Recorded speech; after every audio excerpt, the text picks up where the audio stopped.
I have made over $1.5 million in personal income over the past couple of years. And the top 1% of advertisers have this one secret that 99% of people ignore. When this came out, within 24 hours, I had created an ad that literally cut my ad cost in half. And this one secret is what allows them to make millions. In this video, I'm giving you access to an exclusive advertising talk that I did in a private mastermind that people paid multiple 5 figures a year to join. I'm going to show you how to become a top 1% advertiser and leverage AI to get a way higher ROAS, test way more creatives than your competition, and make way more money.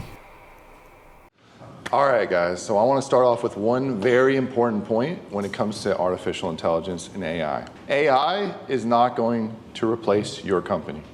People that know how to use AI better than you will replace your company. You have to be at the forefront. If you guys saw what I see on a day-to-day basis in terms of disruption, the amount of automations, the amount of AI agents that are about to hit the marketplace in the next couple of months, you would be absolutely terrified and excited like I am, right? It's about to be the biggest change to business that we have ever seen in our entire lives. This is like having internet when everyone else is sending messages on the Pony Express.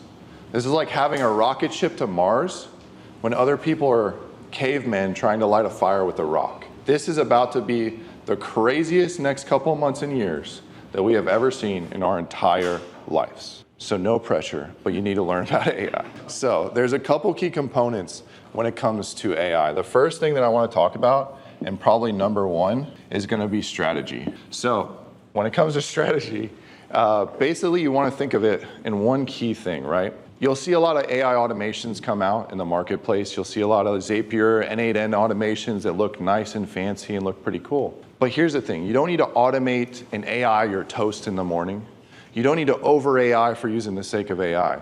You need to apply AI very specifically and very strategically to get better at what it is that you offer to the marketplace. So, how many of you guys are agency owners in here? Raise your hand if you're an agency owner. Okay, a couple of you guys, right? So, the biggest thing that I would say when it comes to strategy is you want to learn how to leverage AI to do what you do even better. A lot of you guys think AI, you think of these little automation, or maybe I can do a Zapier workflow, but you need to think about how can I leverage AI to get better at the service that people pay me money for. So there's a couple different key strategies when it comes to this, right? We have our main core three. We have marketing, we have sales, and then we have ops and fulfillment. So from the marketing side of things, Hormozy has publicly stated the people that win in the marketplace, the top 1.1% of advertisers, split test 11 times more creative than their competition. So most of you guys are probably cranking out 10, 20, 30 ads every single month, where now you can use AI to crank out hundreds of ads every single day. So marketing is what drives most of the money for most of us. Most of us think AI, we think, oh, operation side of things, again, a few automations. But right now, there's marketers like myself that are using AI to cut their lead costs in half and outbeat you guys in the marketplace. We've implemented VO3 ads, Poppy AI. We've implemented AI ads that literally last month we had $12 cost per lead to my webinars. This month, it's been $6 cost per lead. Literally cut our lead costs in half because we're able to split test 11 times more creative than the competition. So what most of you guys do is you probably set up an ad structure. You get into a studio like Jay's, or you film and set up the camera, right? And then you're gonna crank out your ads. You can maybe get 2 body copies and you can maybe get 10 hooks, right? So you have 20 ads.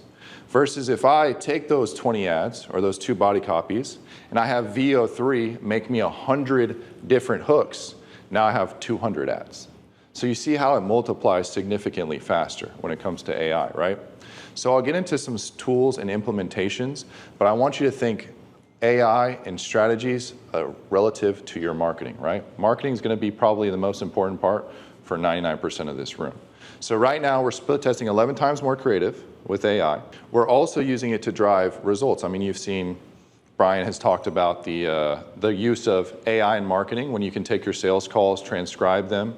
You can plug the most common frequently asked questions and objections into your VSL scripts, your email templates. your pre-handle objection FAQ videos. It's absolutely insane when it comes to things like marketing. But the biggest thing is we have to push. So all of you guys run ads for your offers, right? Raise your hand if you run ads for your offers. Okay. So all of you guys need to be absolutely aware of the VO3 disruption that's coming through. So there's two kind of key ways to do this that I've found when it comes to marketing. So now you can do AI ads completely from scratch. So this is me using AI for the entire part of the process. So this is me completely replacing myself. And what I can do is I can do tools and use tools like VO3. So if you guys have not tested VO3, this is probably one of the most valuable tools on the market. When this came out, within 24 hours, I had created an ad that literally cut my ad cost in half. Within 24 hours, entirely through VO3.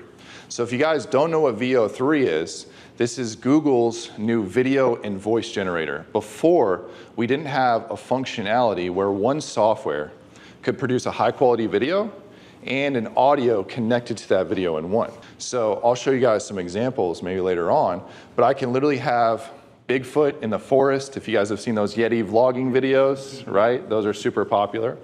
I can have Bigfoot in the forest saying, hey, if you want to make money with AI, buy my course, right? I can have different hooks and different things. We've also tested like a YouTuber vlogging in front of a volcano behind him. We have aliens doing podcasts with each other. We have people jumping out of planes, falling, and then doing the ad hooks as well. Yeah. Do you have any ads with VO3?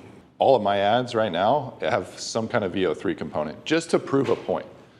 Are they something that we could make with prompts? Because I've got some prompts. Or do I need to hire someone to do the prompts and adjust it? Great question. The thing is, the people, because this is literally came out probably 2 or 3 weeks ago, the people that have already publicly in the marketplace will say, hey, I do VO3 ads is really low. So you can figure this out for yourself because the prompting is actually pretty simple. I'll go into prompting in just 1 second, but I wanted to clarify when it comes to VO3, this is the first software that does voice and video combined together. So I can have, before if I would go into Hedra or if I would go into HeyGen or whatever the tool was, it didn't sync the audio together. So I would have to create a video with AI, and then I would have to create an audio with 11 Labs, sync them together. It's too much editing work, it takes too much time. But this, with a simple prompt, I can literally go in and say, oh, you want to keep it very simple. I can say, give me a Yeti in the forest vlogging and have him say, buy my course. So there's a couple of different things when it comes to the prompting that I want to go over. So VO3, it's about 130 bucks a month. Get it. Every person in this room should get it. Use my affiliate code. No, I'm just kidding. I don't have. What's the mind for that? So yeah, good question. VO3, you're going to want to access this through Flow, not Gemini. Gemini, if you guys don't know, is like Google's ChatGPT. Look up Google Flow VO3 and it'll have an option. Because I'm on it right now, but that's the wrong one you're about to say. Yes, if you go through Gemini's window, you're going to lose a lot of functionality. So Flow, Google, and go through Google Labs? Yeah, it'll be like Google Labs. It'll say Flow. It'll say use Flow or use in Gemini, and you want to click Flow. Okay. Yeah, absolutely. So that's really important. Right now, these VO3 ads, if you want to do high quality, you're going to have to set it as a setting to go to highest quality. And maybe in a second I can pull up a screen recording so I can show you. But highest quality produces the actual audio and the video component together. The thing that sucks about this is it's about $1 per video output. And I do 4 videos every single prompt. So I've already spent probably 700 bucks this month on just VO3. I maxed out my credits within 24 hours. But again, I can produce for $1 an ad that would take me and Jay $10,000, $20,000, $30,000 to produce in a studio with CGI, all this crazy stuff. So VO3, we want to set up highest quality. Again, the biggest thing that I see in terms of people in my group is very simple prompting. You'll see people go and make these super complicated prompts and it will screw it up. So what I always start with is I start with a super simple prompt and idea, right? We want to consider a couple things. We want to consider the environment. I can create one now if you want to Yeah, maybe we should do it. Let me go over the prompt really quick and then maybe we can pull one up on the screen, Jay, or have VO3 pop up here and show one live because that'd be super valuable. I think they need to see it a little bit more. You can screen play, so if you brought your laptop Boom, there we go. So I want to go over the prompt really quick and I'll kind of show you how to execute on this. But there's a couple of things when it comes to your prompting. You want to consider your environment, right? So this is the background. If you see like the Yeti in the woods, if you see somebody standing in front of a volcano, if you see somebody with a Miami guru, balcony boy background, you know, you want to consider the environment. So environment's pretty important. You also want to consider the action. So this is what the character is doing inside of the ads. So this is like them running from the cops. This is them jumping out of a plane. This is them holding a big bucket of cash. You know, this is what they're actually doing inside of the video. So the environment, the action. Then you want to have kind of the dialect. This will be what they actually say. So this will be pretty important. Again, VO3 has a limit that's about 8 seconds per video. So when it comes to video ads, you can only do 8 seconds, right? But what you can do is you can do 8-second clips and you can combine them together in a quick editing software and then launch that to the marketplace. 8 seconds max, yeah. And they're all 8 seconds by default, which is kind of annoying too. So if you say like, if I say buy my course, it'll just keep going for like 8 seconds and you might get some gibberish in there, right? But we have the environment, we have the action, we have the dialect, what the character is actually saying, and those are gonna be the 3 main components to a simple prompt. So don't overcomplicate it, guys. I know you GPTers are like these crazy, intricate, long prompts. I love some long prompts, but I've found that most of the time it breaks it when you give it too many characteristics. So all of the ads that I'm running right now are like 2 or 3 lines. Like give me an alien getting interviewed on a podcast that says this. Very stupid, simple prompts. I found most people in my group, when they try to overcomplicate the prompt, it actually breaks. So VO3 is probably one of the most powerful tools. And if you guys don't know, VO3 is so good because, one, it's Google, who can dump more money than pretty much anybody into this product, but also it was built by filmmakers and cinematographers. So it's built with the highest level of quality that you can possibly imagine. So you can get the highest quality outputs and you can get really, really cohesive video flow because it'll have like pans and shots and angles. You can do dolly zooms. You can do all this crazy stuff. But for 99% of us, we just need a simple prompt with a creative idea. So you still have to be relatively creative to get these things rocking, but the creative people at the end of the day will be able to use these softwares to compound significantly. Did you have a question? How are you maintaining character consistency between clips that you're generating? Great question. The truth is there's no way to 100% get it yet. They have right now text to prompt, they have frames to video, and they have ingredients to video. Frames to video is like when you upload a photo and then it will do a video off of that, but it won't have the audio, unfortunately, now. I imagine very soon they will have that because they're probably very hesitant on dropping that because you could literally have a video of Donald Trump saying, I'm gonna bomb Iran. Like, it's wild what the internet's going to become. So VO3, highest quality, simple prompts, environment, action, dialect. Now, here's the thing that I would recommend, and somebody touched on this earlier, right, is you talk about the time of implementing. You can play around with these tools now, but a big thing for marketing structure is figuring out how to produce these ads at scale. You want to be able to produce AI-driven advertisements at scale. So if I go into VO3 one time for a few hours and I crank out a good ad, that's great. But I need to be able to produce these repeatedly at scale. So there's a couple background automations that we're doing. Basically in N8N, we have an N8N workflow in a Slack channel that every morning it spits out 100 new ad ideas. And I can click run and it will run, the top 10 for VO3 prompts. And it will literally spit the VO3 videos back in my Slack channel. So that's how I can produce a lot at scale. I also do the same thing with like ChatGPT DALL-E images so that I can constantly produce these things at scale, which is really important too. Because again, the people that test more creative win in the long term, always. And you gotta compete with me, and I'm cranking out new VO3 videos every single day, so it'll be exciting. But VO3 is probably by far one of the biggest things that I've ever seen. You guys have all used like ChatGPT image gen for like graphics. Okay, does anybody have any questions on that, or you guys are pretty good on that ChatGPT. Like if Yeah. you do have like a winning creative of a video, can you, like, let's say somebody's walking on a beach, can you do the same video walking on a jungle because this same prompt already worked before? Yeah, I think he was touching too on prompt consistency. The truth is you don't have any true consistency. Yeah, that's what Right, you can't get at the true consistency. But the thing is most people either don't know or they don't necessarily care, right? Like if you have a character that says the hook and then it goes into the body copy and her hair changes a little bit or her voice changes a little bit, then it's not gonna be really that big of a deal. I imagine that very soon they're gonna extend it from 8 seconds to 30 seconds pretty soon, and that'll help compound that. But right now, there's no real consistency with the videos. The best thing that you can do is just have the same prompt.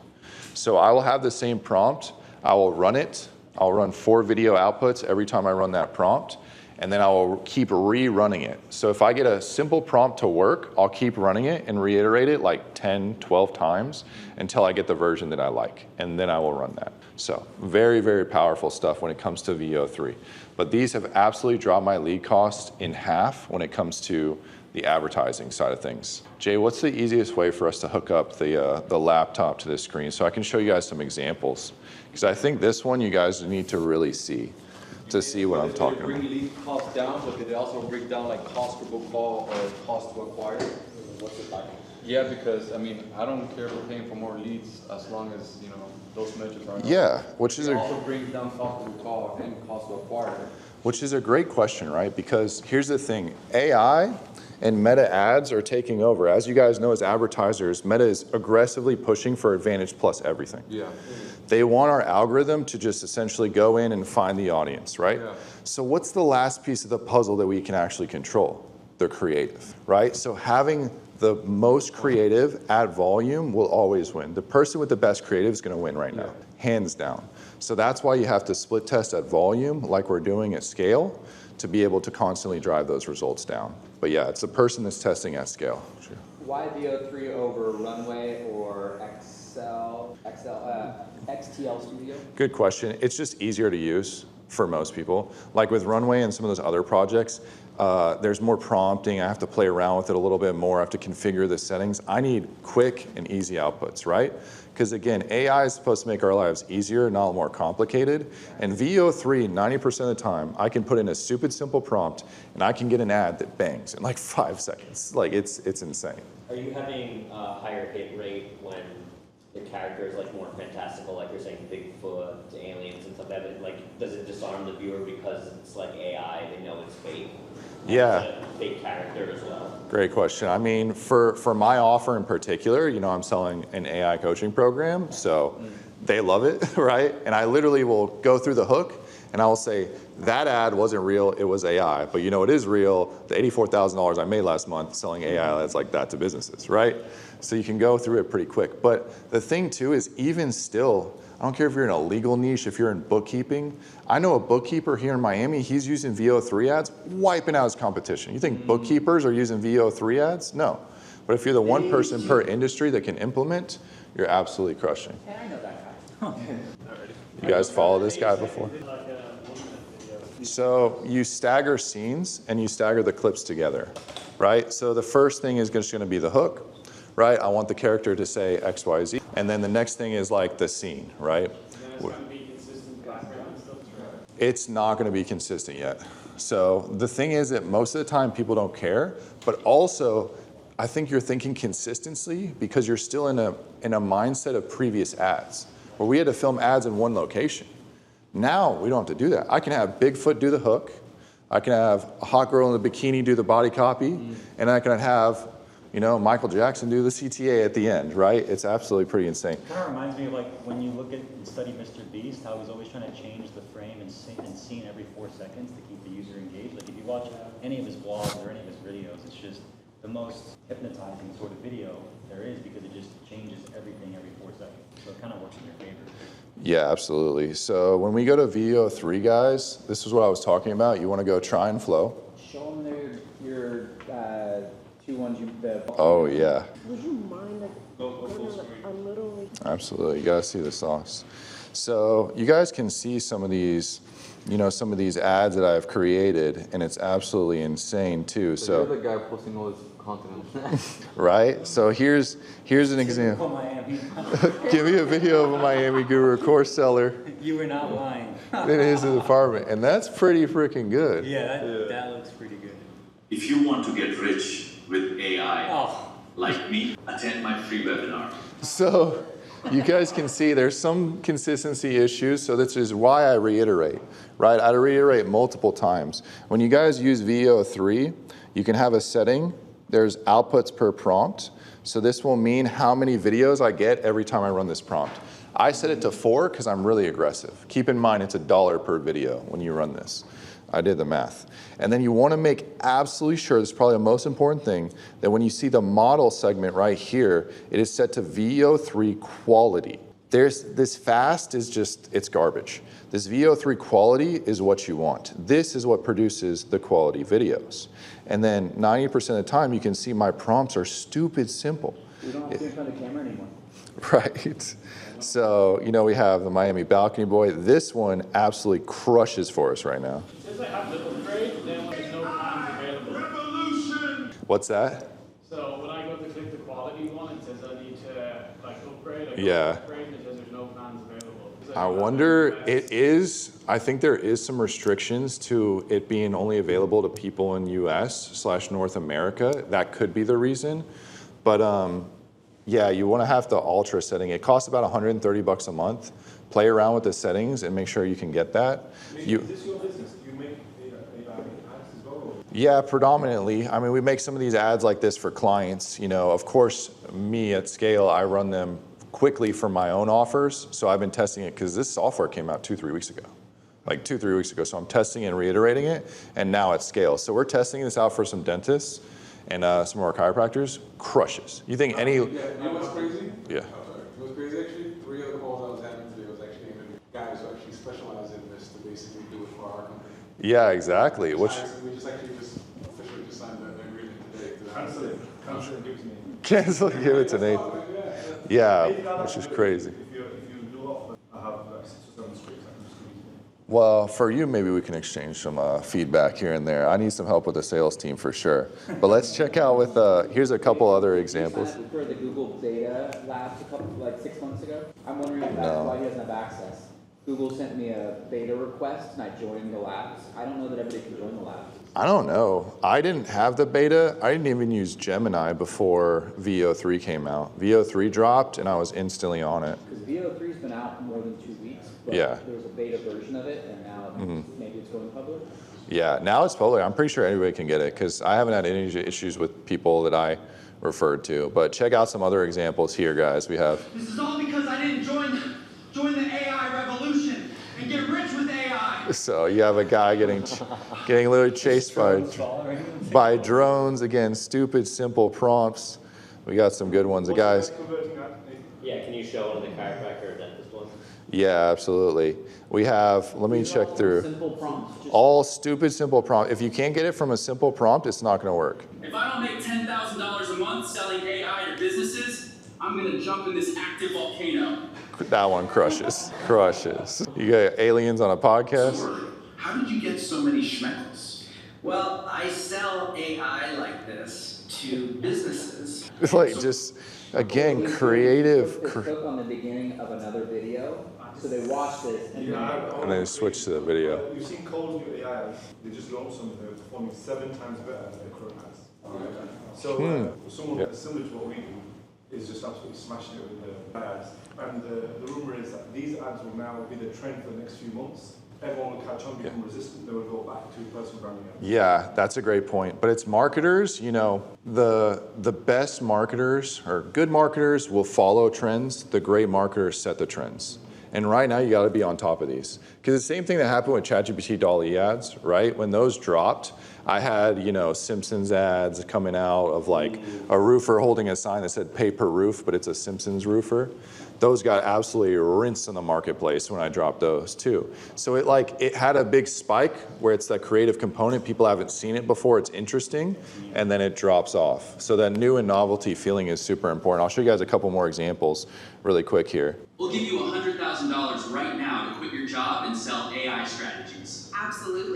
But where do I start? So like literally a YouTube video, almost photorealistic. I got an alien getting interviewed in a... How are the intergalactic aliens making the most money these days? Man, I'm just trying to get rich selling AI like this to businesses. So you guys see, when I have a winning hook, like I'll test the hooks and I'll abuse them and do just like 50 creative. This one's our best performer. You guys ready for this one? Bigfoot, what have you been up to these days?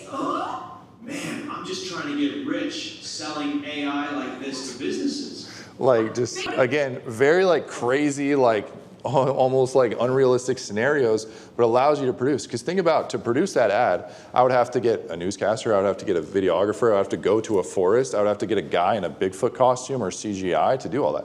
That's tens of thousands of dollars, and that ad cost me $1 on VO3. You see it, and then on the next landing page, it's the person of like yourself and that person. Will that have a drop off because the message is no longer that the face?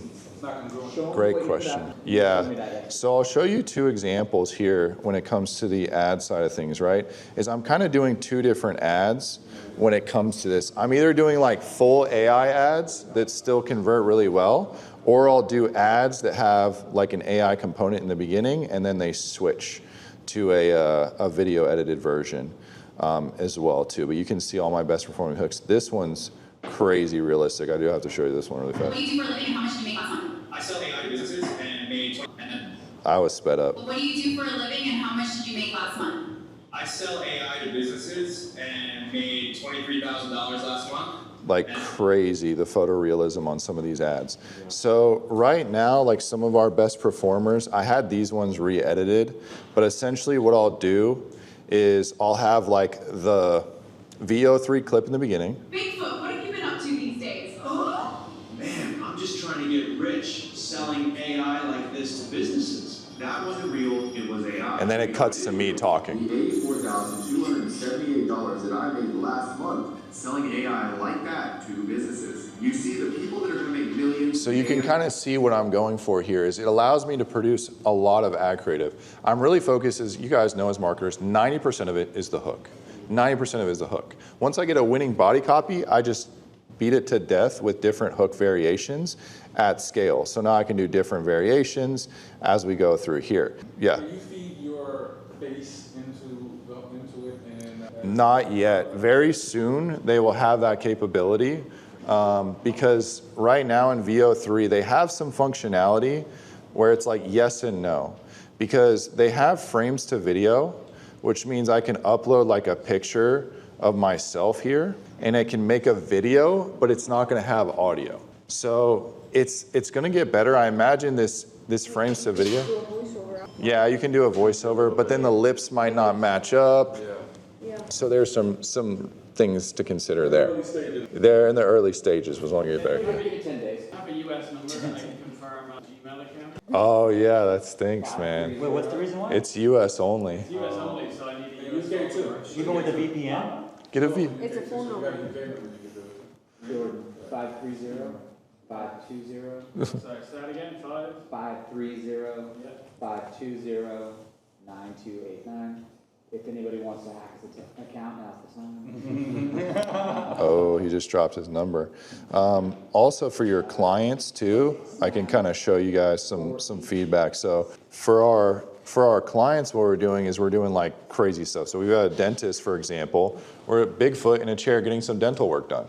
And then he looks at the camera and he says the hook, right? Those are absolutely crazy as well too. So you see how much iterations I go through. Be patient on this. Guys, you see how much iterations I went through on that one prompt. But I want to have an idea, and it might get ugly, or the guy looks weird, or the physics are off in the video, and I'll just reiterate.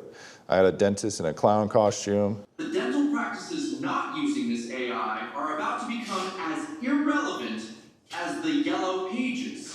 So you just have like crazy examples, and nobody in like most niches is actually implementing this stuff at scale rapidly. So you can, again, piece together full AI clips. So I could do a prompt of them saying this, and then them saying the next part and the next part, or I can just have it, do the AI hook and then cut to me doing the rest of the video, which is how I prefer to do it. So there's some congruency with them understanding it's me, I'm selling the product, I'm selling the service, and it aligns with the VSL on the back end as well too. So some pretty crazy stuff there as well. Anybody have any more questions on VO3? Yeah. You try doing that with talking about doing it yourself, like the AI version with HeyGen, even if it's not perfect. Because I know Brian says with that, right? Yeah, Brian's been on this too. Your own, like the HeyGen avatar that you create yourself, and then just using both. So at that point, it's fully AI, even if it's not like 100% perfect. But you remove yourself from the process. Yeah, I think the argument to be made there is if you have a team member that can do that for you, it's worth it. Yeah. But to me, it's more worth it for me to just sit there in front of a camera and film the ads, right? Like it's going to take me significantly less time to just run the script and then pop it in, right? So any questions on VO3 before I move to Poppy? Because Poppy is going to be a fun one for a lot of you guys. Good. I can have it. Boom, boom, boom. Yeah. I understand how you package this around like an info product, but when you're delivering this to more leads-based clients, like a dentist and stuff like that, what is the tangibility you're attaching? Is it amount of ad creative you can test? Is it like a standard like SMMA offer, like we'll get you more leads at a lower cost? Like how are you connecting the AI to the existing offer? Yeah, so there's a couple components. It's the AI-driven marketing because, again, it's different. You think if, like, dude, us internet entrepreneurs, 90% of this room hasn't used VO3 yet, and you guys are the upper echelon. You think a local dentist is going to do it? But if a local dentist has VO3 ads, they wipe their market. Like, they crush.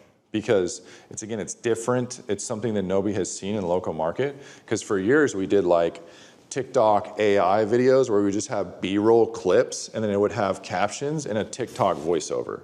We rinsed that to death. Absolutely, it made us millions of dollars for us and our clients on that. But I think it's like having a creative component and delivering it to your clients at scale. It's just something that's different that stands out in the marketplace. And that's the sellable hook behind it. And that's the sellable hook. You're gonna have to sell clients a little bit because you guys know you'll have ads that crank millions of dollars and you'll show your clients and they'll be like, I don't like it. And you're like, this is my most proven and tested ad creative that's made me millions of dollars. They're like, I don't like it. Do something different. You're like, okay. So I think there's a couple components to it too. I can get into this in a second, but we also, the big component of AI in our agency is, yes, the marketing, but it's also the sales process because we sell AI agents to the business. So we have fully AI automated call center. Like literally full AI call center. I used to spend $20,000 at peak, all for my call center, per month, and it was the biggest pain in the ass. Like I tell most people in the agency, if you're in a local SMMA, you almost have to do the call center. Like it's almost has to because the clients are not gonna call the leads. You figure out the first part of blowing them up with leads and then they don't call any of them. I had one client one time, there was a local chiropractor here in Miami. He had $600 in ad spend. He had 703 leads in a month. And I hit him up. I was like, show me the money. What are we talking about here? You must have made racks. He's like, dude, I got busy and I didn't call him. I'm like, are you kidding me? Like, are you kidding me? I just delivered silver platter, but they can't help themselves. And another big thing with the agents component too is that allows us to deliver AI agents at scale. I'll talk a little bit more about that in a second because I want to touch on Poppy AI and then I can show you what we're doing with that. But just give one example of a prompt, just like a quick example. You mentioned simple prompt, but like I wanted to see an example. Simple prompt for VO3? Yeah, so you see like in my VO3 videos that I was kind of showing here, the prompt that I was running below, you can see the prompt below the video right here. Like for this one, that's the entire prompt right there. Question, are you making videos only for the initial awareness and are you creating videos for the different stages of the funnel as well? Right now, it's predominantly the ad creative because the different stages of the funnels, like the VSLs and everything else, I tend to film those manually. For example, like you might get that that first awareness and basically now you put a cookie if they didn't convert and you're basically follow up. Or like retargeting ads? Yeah, absolutely. You can do those as well too. My retargeting ads are a little bit different. I kind of follow like a hammer them strategy, which is more like FAQs, objections, testimonials, framing authority that I tend to use for a lot of my retargeting stuff rather than the straight VO3 from the beginning. Jordan, it says, give me a video of a Miami guru course seller in his Miami apartment at night. He is standing on the balcony with a crazy city view behind him and says, if you want to get rich with AI like me, attend my free webinar. Yeah. Simple. Stupid simple prompts. You see, all of my prompts are crazy simple. Give me a video of a pastor in a church holding up a big cross with AI drones swarming around him and lightning hitting the cross. He turns to the camera and says, the AI revolution is here. If you can't get the idea off a simple prompt, you're not going to get it. Just like cut it and go to a next idea. Again, all of my prompts are stupid simple. You'll see some guys out here that'll have like 5-page prompts, and it's like all this super intricate stuff, and that might be good for beginners and have to hit like every checkbox, but this is what's working for me right now, and it's absolutely crushing. So I can't complain.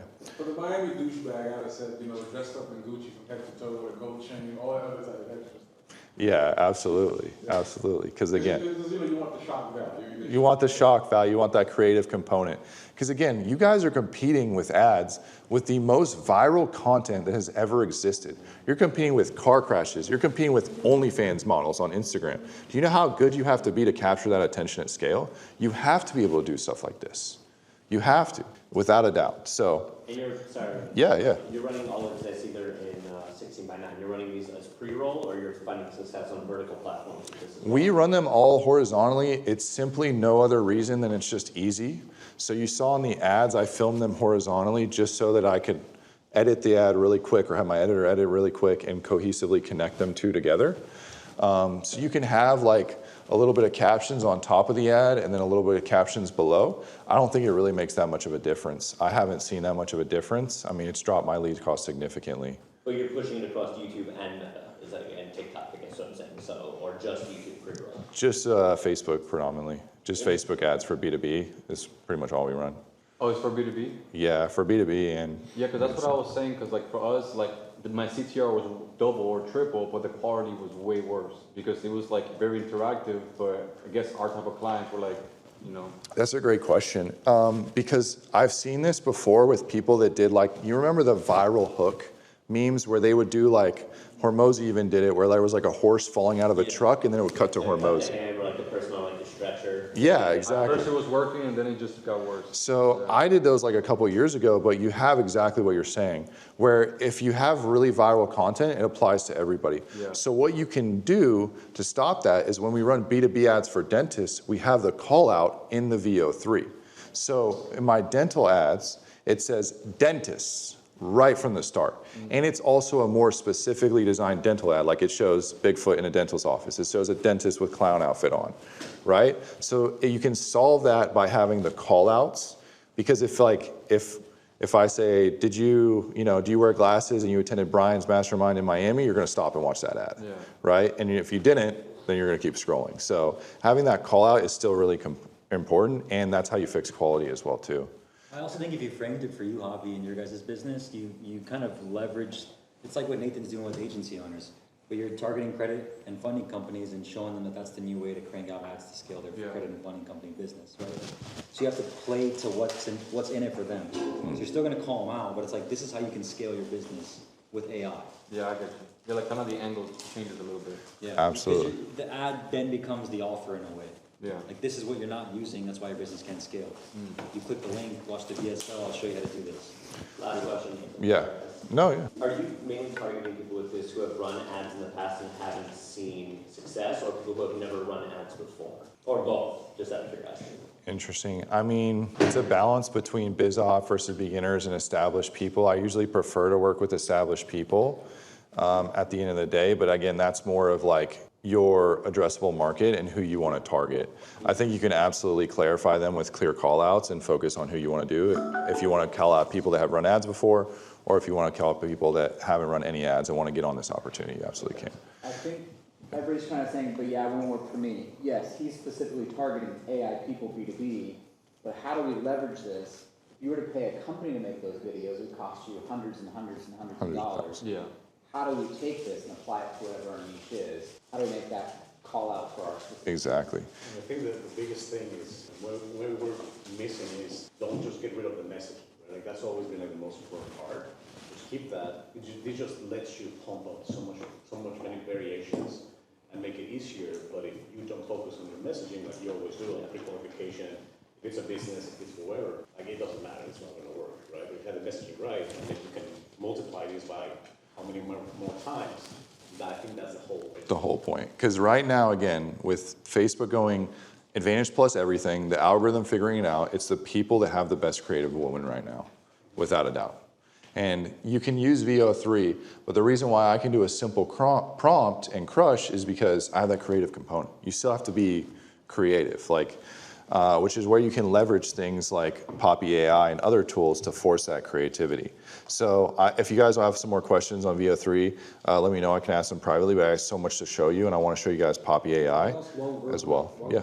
With like having celebrities in it, what are like the rules on that? Yeah, you can't do that in Google. You'll get flagged. So it's like you have like Joe Rogan. Yeah, there are ways around this, right?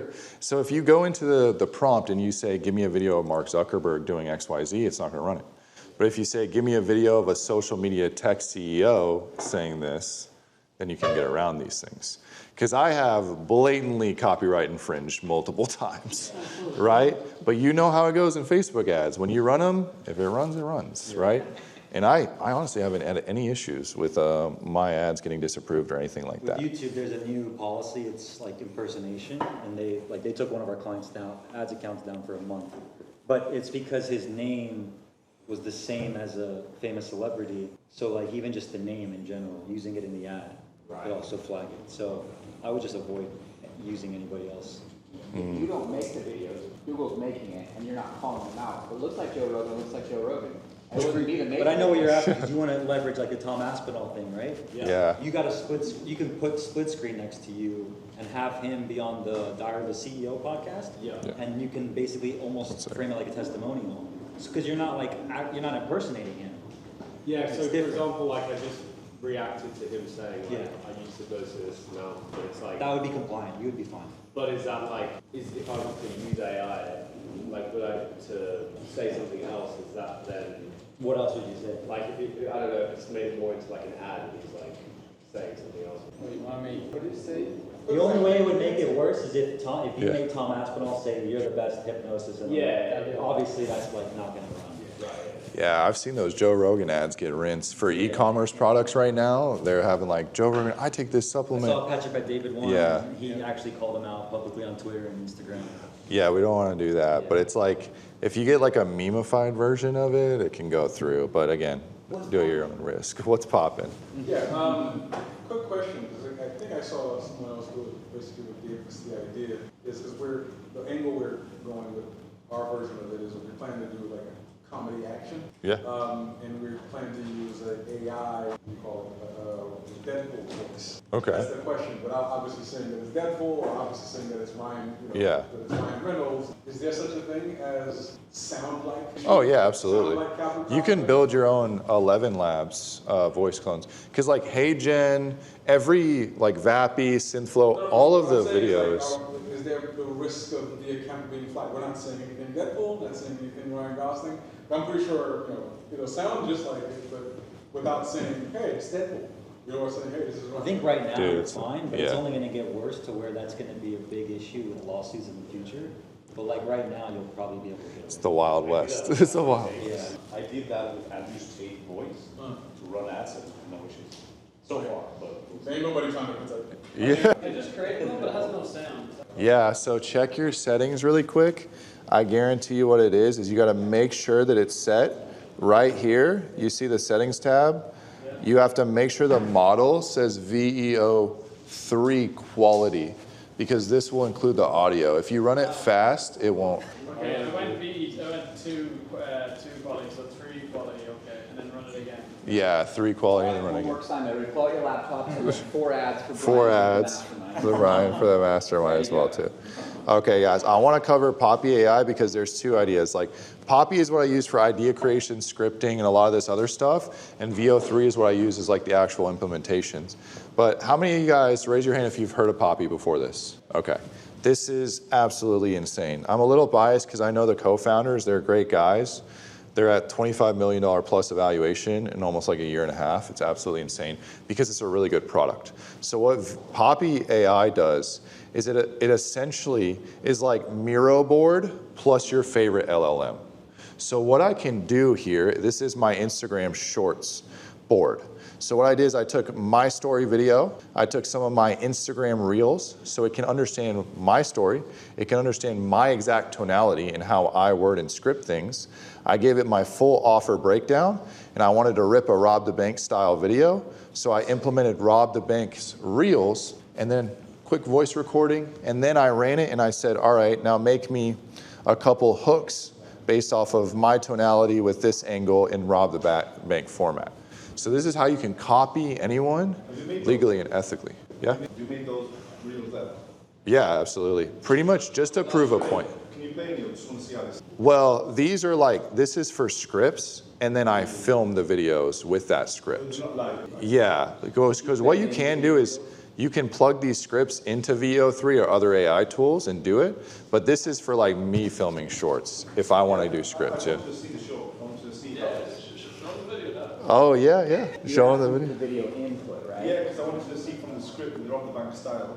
I wanted to see, because I like Rob the Bank, so like I wanted to see how it's come out. It was fire. It's a mixture of a fire script and a shooter that shoots. Surrounded by beaches, model. In Miami, I'm surrounded by beaches, model, and million-dollar views. But I can't stop staring at my screen. People think I've lost my mind. Nathan, you're in paradise. But they don't see what I see. While they're chasing Instagram moments, I'm chasing the biggest opportunity of our generation. AI isn't just changing the game, it's creating an entirely new one. The people building with AI today will own tomorrow. AI is about to create more millionaires in the next 5 years than any industry in history. But only for people who see it coming. Because here's what they don't understand. Miami taught me that everyone wants to look rich, but very few are willing to do what it takes to actually get rich. Miami will always be here. But this AI moment, this is once in a lifetime. I'd rather sacrifice a few Miami nights than sacrifice the rest of my life. Because I finally understand you don't find your purpose in paradise. You create the paradise through your purpose. You actually filmed that?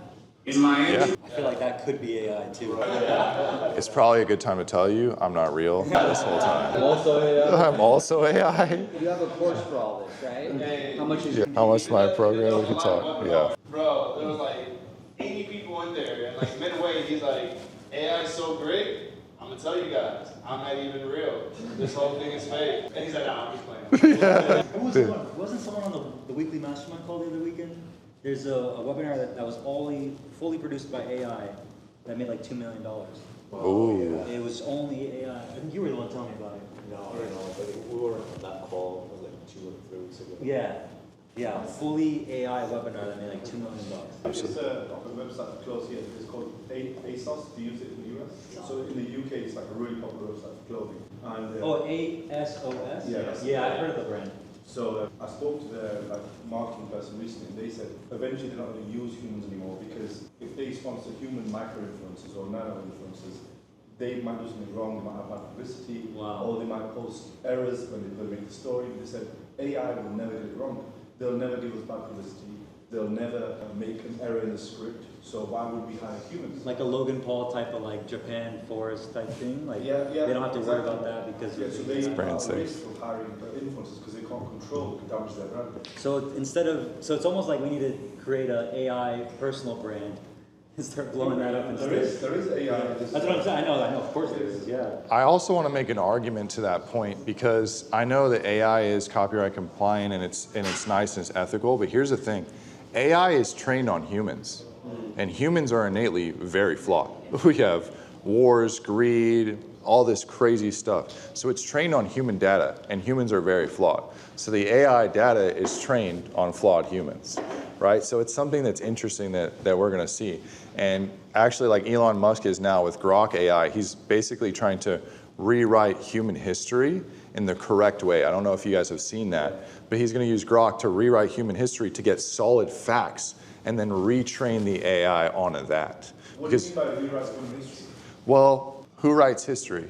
It's always opinions. Yeah, it's the He's victor. talking more like the details, like where Yeah. wins the war usually writes history. So he's saying like Well, like how George Washington actually had slaves, but nobody knows that. When you grow up, Like World War II, it depends who you ask. Exactly. So the opinions are varied as well, and most of the time it's the winners who get to have the loudest opinion. So, and the winners have some certain things to say, right? But very cool stuff, dude. I wanted to get into Poppy AI. Let me explain. Get into Poppy. I can pop off. I can pop off. Right now. quick question, man. Oh, God. I just made a video. Klaviyo just dropped AI plus WhatsApp flows. If you're not using it, you're losing money. Click below. Is that bigger? So, and what I guarantee you, if you run that ad right now, it would perform well, like instantly. You should have said if you're not using it, you're losing it. You know. I want 10% rev share on that ad. No, it's okay, guys. Let me get into Poppy. I want to explain this because it looks pretty cool and it looks intricate, but I want to explain what I'm doing here. So, all of you guys are going to have to write VSLs. You're going to have to write multiple ads. You're going to have to write multiple emails every single time. Right now, what I have to do if I want to create ads, I have to download all of my best ads. I have to transcribe all my best voices so it understands my tonality. And I have to give it feedback on offer. And I have to upload all that data every time I want to create a new ad. But what Poppy does is it creates boards. So anytime I need to create Instagram Shorts, VSLs, YouTube videos, I have a board set up. So every time I just make 1 or 2 adjustments and it already has all the data fed into it. It's absolutely insane. So like for the Instagram Shorts, I gave the YouTube content of my story, the Instagram Reels, I gave it my offer breakdown, I gave it Rob the Bank for inspiration, and I gave it a voice note, right? I'm doing this the same thing for VSLs, right? So for VSLs... These physical uploads or a link? Yeah, and that's what's awesome, right? Before, I would have to send my video to a VA, transcribe the video, upload it. This cuts it, because check this out, then this will blow your mind right here. What's the mining for that one? There's a few on there as well. It's kind of, search Get Poppy. You get Poppy, yeah. Yeah, Get Poppy. So let's say, boom, boom, boom, boom. I want to copy like a Billie Jean ad, right? So I can go into Facebook ads library. Oh, he is. Oh, he is. He is. He's coming back. And check this out. I can literally I can copy the ad link. I can go into Poppy and I can paste it in. And it will paste my competitor's ad directly into it. Transcription, everything. Now I can connect that and I can say, fill me an ad like this. So I can copy my competitors instantaneously. How did you get the link to the ad? Yeah, you just go into Facebook ads library and then you click these 3 buttons at top, copy ad link, and then pasted it in. And you're just going by the ad that's still running for the longest time? Yeah, of course I would filter for like over 2 weeks at minimum and all that fancy stuff. I just did it as an example. And I connect it and now I can say, hey, fill me an ad like Billie Jean did for this example, right? So really, really cool stuff. But I built out all the ads for all of the boards for my major components. So VSL board, right? I trained it on VSL data, right? So the best performing VSL videos, trained it on my YouTube content, trained it on my story, trained it on my VSL previously, my offer, how to write a really good VSL, and then I flew that in there, and now I have an insane VSL script. And here's the hack, guys. You use Poppy AI with a teleprompter, and you can crank out more creative than you have ever cranked in your entire life. Like every single YouTube video, every single Instagram short that I'm about to produce for probably the rest of my life is gonna run through a Poppy AI or some kind of software. So it's absolutely insane. So I have VSL bot, that's my VSL bot right there. So every time I need a new VSL, I just say, hey, make me a new VSL with these angles. I have Instagram Shorts. I have an email bot. So this one's pretty straightforward, but I have all of my emails go through this, and I'll go through it. I wanna show you guys my flow really quick for writing an email. Like we mentioned email really quick too, because I know that the biggest thing is like you guys actually writing it down. So before I had a GPT, but actually writing emails. actually writing it down, right? So here's what I'll do when I go into Poppy, right? Is I'll say, I'll first start with an angle and I'll hit the microphone. I'll say, I want to make an email that's around Brian Moncada's admin mastermind and the value that I got for paying the $3,000 ticket and explain this story. So what I want you to first do is give me 10 really viral open hook subject lines, and then we'll go from there. So I start with the hook, I start with the subject line always, and I get that first. And what it's gonna do is it's gonna pop out some pretty good stuff. I paid $3K for 2 days, here's what I learned. The $3,000 lesson to turn everything. Brian Moncada charged me $3K worth every penny, right? Is there a specific reason why you're using Claude instead of your... Claude's better than copywriting. Yeah. Wait, no doubt. Dan, No so doubt. you can link your Claude into Poppy as well. Yeah, you can do any LLM. You can use any of those... Yeah, it's any LLM. So you can do GPT, you So can do if I have a Grok, Claude you can do project Gemini. already though that has all like for example, Claude project for like all my email newsletters. No, you're gonna need to transfer the data over, but it's pretty quick. Like all the files and memory that you've given it, you can push through to here. Oh, that's still good. Quick question, what's the advantage of using like Poppy AI versus like say a custom GPT? What's Yeah, the big thing that I've noticed is one, it's the interchangeability of ease of use. So right now, Poppy is just a wrapper, right? And a lot of these tools are just wrappers. And I used to think like, oh, okay, like is that really applicable to the market? But now we're entering the application layer of AI, which is we have GPT, we have Gemini, we have Grok, we have all these tools, but how do we actually apply it for most people to use in their day-to-day lives? So that's why these wrappers come into play, and they make it easier to use. So GPT, like you just can't visually see the data like you can with Poppy, and I can't just go in and copy another video, drag it over, and then instantly hook it up with all that other data, and then make me an ad script on that. And then cut it, and then have a different video the next time, and a different video the next time. Do you always have to prompt it through the Poppy portal? I know you're talking about building applications before. Can you run flow where like you trigger through Slack or WhatsApp? Yeah, absolutely, you can. They have an open API, which does some really cool things that I'll show you in a second that we set up. I know Brian's gonna get on some of that API. I'll connect you with those guys because you can do crazy versions. So what I do is I'll start with the hook, and I'll pick my favorite hook, and then I will go in and I'll say, all right, now give me 3 body copies of this hook, or whatever the best performing hook that I see is, and then I will press record one more time, and I'll say, all right, in version 1, I like this line, I like this line, I like this line, I don't like this line, I like this line. In version 2, I like this line, this line, this line. Now combine those best lines together, and that's the email that I want you to send. So that's a really good scripting format that I haven't seen anybody do. Don't just go in and just be like, write me an ad, or write me an email. I bet your ass you can do better than they can most of the time. You guys are pretty high-level marketers. So that's my flow. Is it just like feeding into Claude directly, or is it like adjusting the prompt and then feeding it to Claude, and then that's returning something more unique kind of thing? Yeah, so that's kind of what it's doing is every time you run the prompt, it feeds all of the data that you've given it on the actual board itself every single time. So it's like an intermediary LLM that is building the prompt to send to the other LLMs. Exactly. So for like my B2B ads bot, and this is probably one of the most valuable ones that I run, is like I have all of my best performing ads right here, you know, that we can see. And I fed it all of this data. I fed it course modules on how to film really good ads, gave it an idea of this, gave it my best performing ads, hooks, and scripts. So it's pre-trained on data, and it's just really, really nice. I built out custom GPTs for everything before this, but I just like this so much better. It's easy, it's visual, you can see it, you can drag and drop, you can share it with team members, and they don't screw it up. Because I'll give team members a prompt, and I'll be like, hey, run this prompt, but then they don't have all the training behind it, and it just puts a garbage output. That's when you feed it too much, the quality stuff. 20 hours. 20 hours of content. Yeah. Per instance. Per board, yeah, per board. Can you just like, where's the best place to start with this? So like, should I just start with ads or DSL and just get an understanding, and you start adding in everything? Email. For you, email. It'll change your life, yeah. Because you already use GPT for all your emails? Well, our copywriter does, yeah. Your copywriter does? Yeah, I get him on this one. Because I would build a board for every single client. What's the advantage of having a board versus just doing it in Claude? Because again, it's like with Claude, it gets jumbled really fast. Because every time you run Claude, it runs the memory through that prompt, and it can get jumbled and it can get weird data.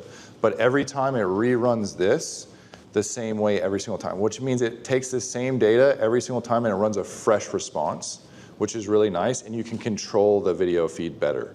Like, so I just like the visual component of this. But I'm more going to use this for like my own market. Yeah, but also with Claude, like with the big point is you had to transcribe all those materials and upload them to Claude, which was a pain in the ass. And when you want to add new materials, you now have to transcribe all those materials and then upload those to Claude. You can't do like external links to Claude still. They're like, what the fuck is this? Versus. It's closer to like Notebook, right, where it transcribes it automatically. Yeah, exactly. So I can do YouTube, Instagram, TikTok, LinkedIn posts, Facebook ads, yeah. I have Poppy as well, but for some reason the scripts I've been getting have just been repeating the same stuff to me again. Could you like make a new one and say, here you make your voice, here you make your voice? Let me send you probably the craziest YouTube prompt you can imagine. I would also make sure that you click new conversation too, because what happens is the conversation, yes, so it's linking all the conversation history. That was worth it. That's really good. Yeah.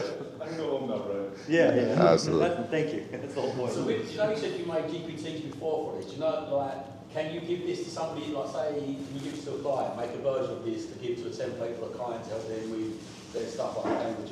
Yeah, absolutely. So you can do these for your specific clients, especially if you're a creative agency. Without a doubt, it'd be insane to deliver at scale, for sure. So you can give them like a link and they can have like their If own they page? have Poppy, they can log in. It doesn't have user functionality yet where you can add like users under your account. But what I do is all my team members, I just give them my login. Yeah. And they can log in. But clients, like, they have to have Poppy. Okay, because we want to use this to give it to our clients so they can make their own thing, but with like our data? What I would do is like, I would build the board for them and share it with them. Okay. So you can build the board for them. Like, this is my YouTube board and this is like insane. So we have like a mini board on just, don't get overwhelmed, it's not that crazy. But we have one for like titles, we have one for thumbnails, we have one for hooks, and we have one for like the full script of the videos. That's pretty cool. And maybe I can send some of these boards to Brian after and you can share it with the group for sure. So you have this template pretty much automatically. So you would just get the project to your clients and then just open it?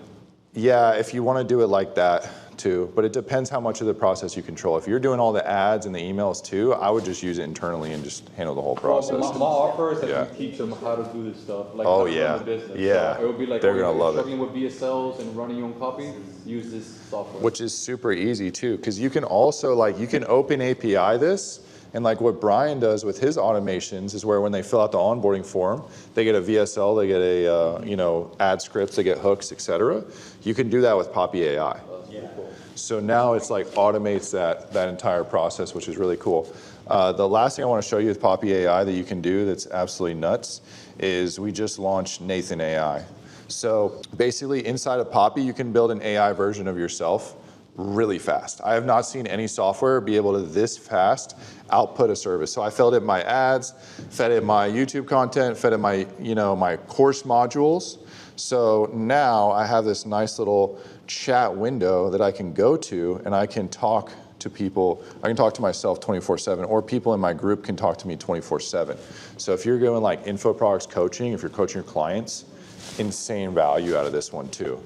So I wanted to do that because Jeremy Haynes, with the strategy, like he has like Jeremy AI inside his program, and he's like, he cut fulfillment down by like almost 80% because now people just ask the questions there, and only if they need like one-on-one help is when they book the call, like.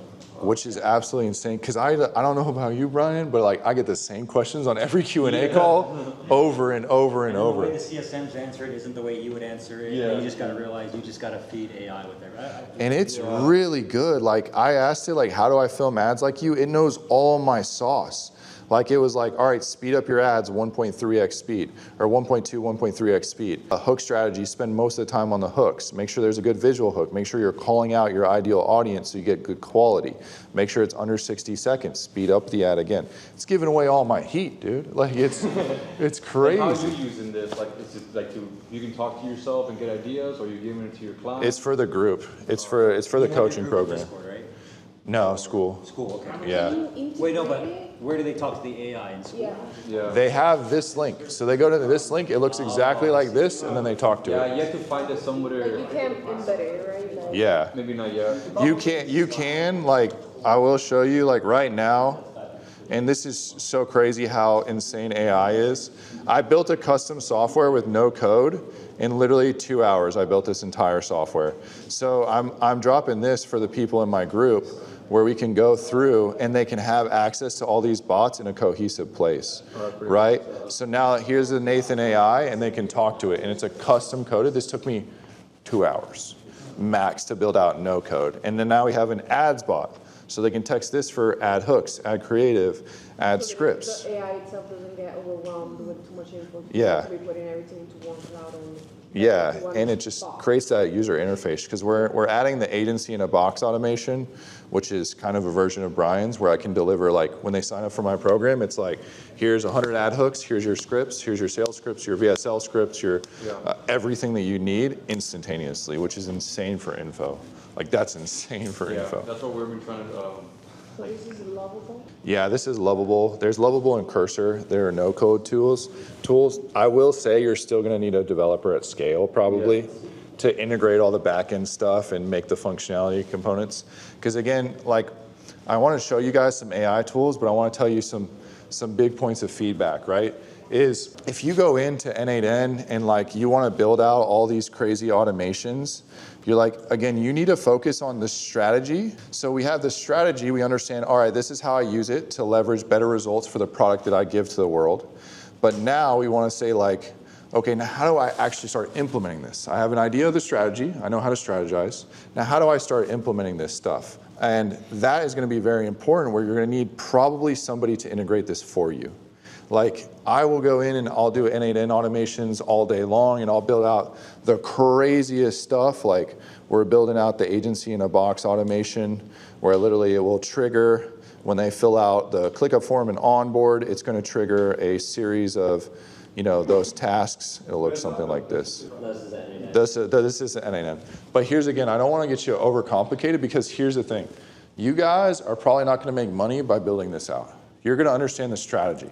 So the most valuable position in a lot of companies in the next couple of years is going to be in a hybrid of like an AI ops manager / integrator. Every company right now at a high level is looking for that person. The person that can go in and understand strategy to actually implement AI automations like this that actually solve the problem, get a better product, more dialed in fulfillment. So that's arguably the most important thing. And you want to find somebody in your company that's actually doing this. And I push my developers really hard. I'm on my developer number 3 right now because they just don't live up to my standards. But my thought is like, I have in my ClickUp 50 N8N automation ideas that I want to build out. I want to automate everything, but I need somebody to implement that. Yeah. I have 2 questions for you. So the first one is about our onboarding sequence, which is like HubSpot deal 1, Slack channel gets added, all of that be done with a bot, like the customer, like we make a Slack canvas, which is a shared space where we monitor our client's business. And we look at this on the consulting side, and we look over their weekly performance to manage their performance. So can we automate all of these into the bot? Yeah, absolutely. In the next 3 to 6 months, anything that you can have an SOP and train a human on, you can train an AI agent on. So get all your SOPs ready. Get your SOPs ready. Because right now, most of the time, you can do that. Right? Like I could show you how to build these N8N automations. I don't think it's as effective for you guys right now. I want to show you the high level strategy. But the big thing is development and integration.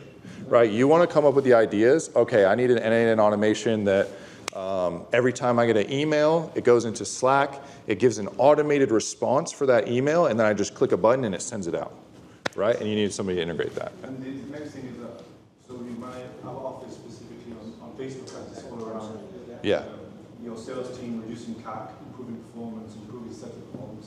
But if you create an angle which is like, we're going to implement these specific AI tools, so you can drop your headcount on sales. Exactly. What tools do I not know of that you think are really important? Great question. Because the base skill right now that we're essentially learning, right, is how do we use AI as business owners to make more money, to drive more marketing and sales, and how do we use AI to save money by cutting down payroll costs? And if you can crack those codes, you can apply that to your clients to make them money and save them money.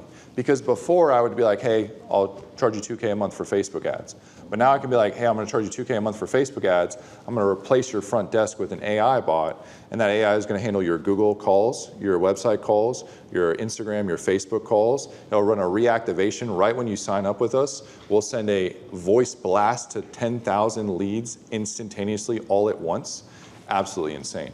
For you, I would be really setting up AI SDRs and getting really integrated with these softwares, because that's coming in the next 3 to 6 months. I mean, somebody said that they were already investing in one of those companies that do that.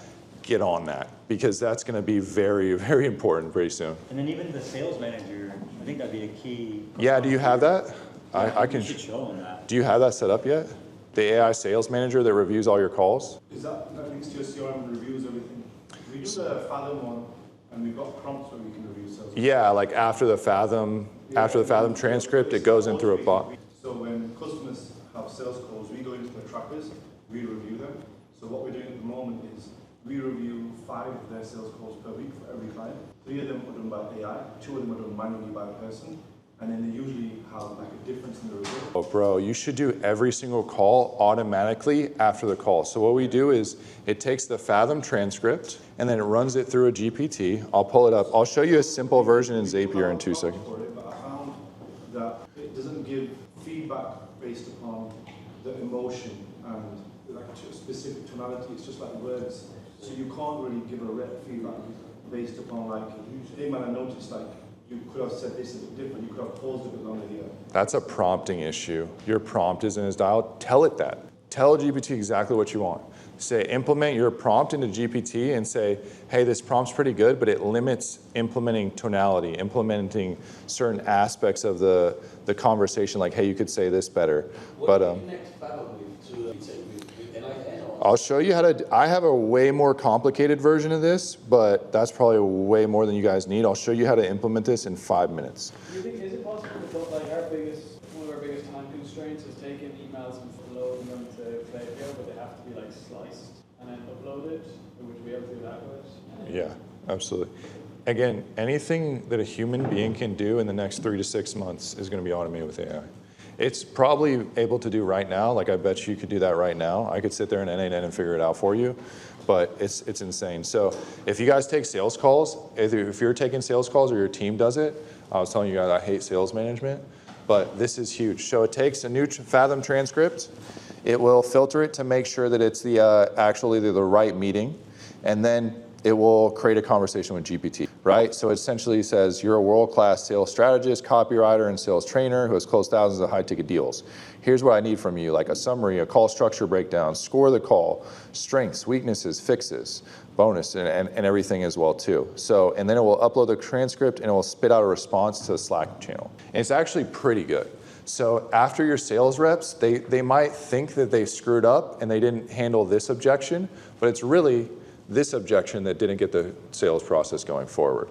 So this one's really huge because it limits sales management. So every single time, after every single call, another thing that you could do for the sales side of things is you could implement all of your voice, like your sales training videos into Poppy AI, and then have Poppy AI review every single sales call.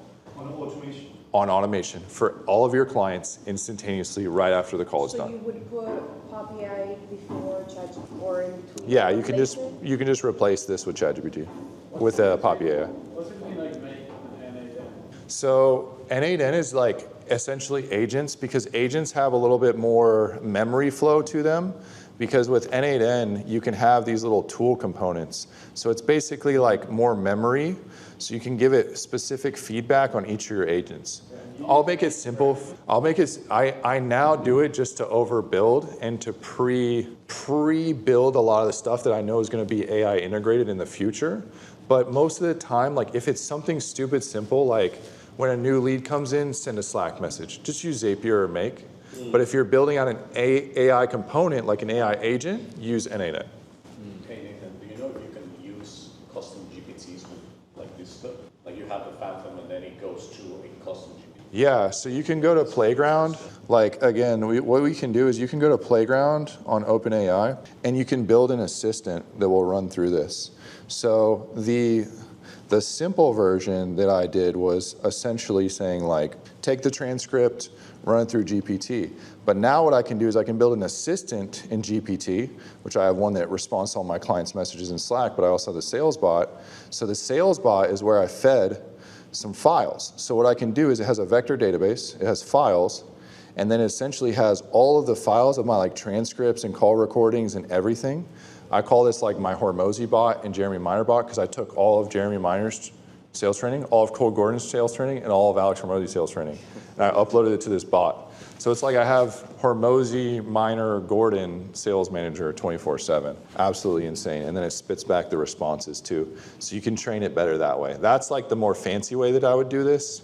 But the slim version that you can set up in 5 minutes is just like this. Have you messed around with Claude? Because I know Claude can give you the JSON file now and directly upload it into N8N. Have you seen any success with that? Oh yeah, I don't know if we want to get that technical, but that's a great thought. Because again, guys, you don't have to build out these crazy intricate automations like me, and I'll show you another one that's really cool too. But essentially, like, you can go into ChatGPT and say, hit the voice record and say, hey, I want an automation when a new lead comes in, goes to a Slack channel, and then it triggers this email sequence and active campaign and does this. Now, with that, give me the JSON code. And then you can take that JSON code, you can upload it to make an N8N, and it will have the full automation for you. You'll have to make a few tweaks, but it has it 98% of the way there.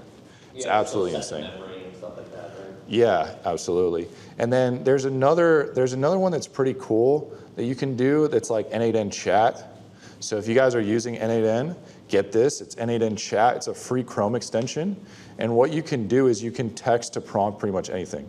So you see how this one has an error, or this Google Drive folder isn't created, or whatever? I can literally text to prompt here and say, all right, the next step of this sequence, I want it to send an email.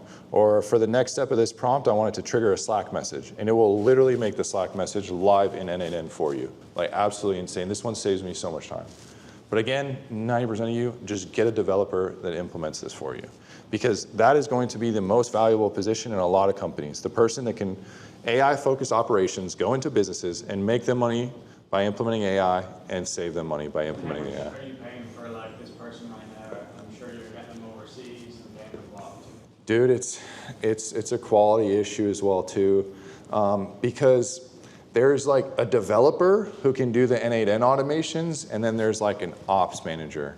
And those are two kind of different positions. I'm trying to get the same person in one, but that person, I'm no joke, gonna have to pay 10 to 15K a month. Yeah. I think the big problem is it's like all the access and all that sort of stuff as well, right? Like they have to have access, like giving them all that. Yeah, but I mean, you're gonna have to do that for any employee, and they're gonna save you.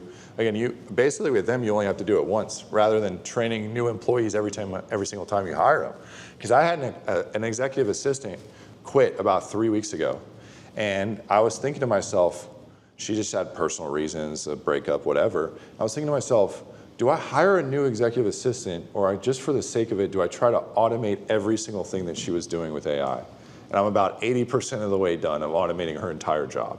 So I have like email autoresponder bots. I have a Telegram voice prompt where I can say, hey, book a call with this person on my calendar at 3 p.m. today.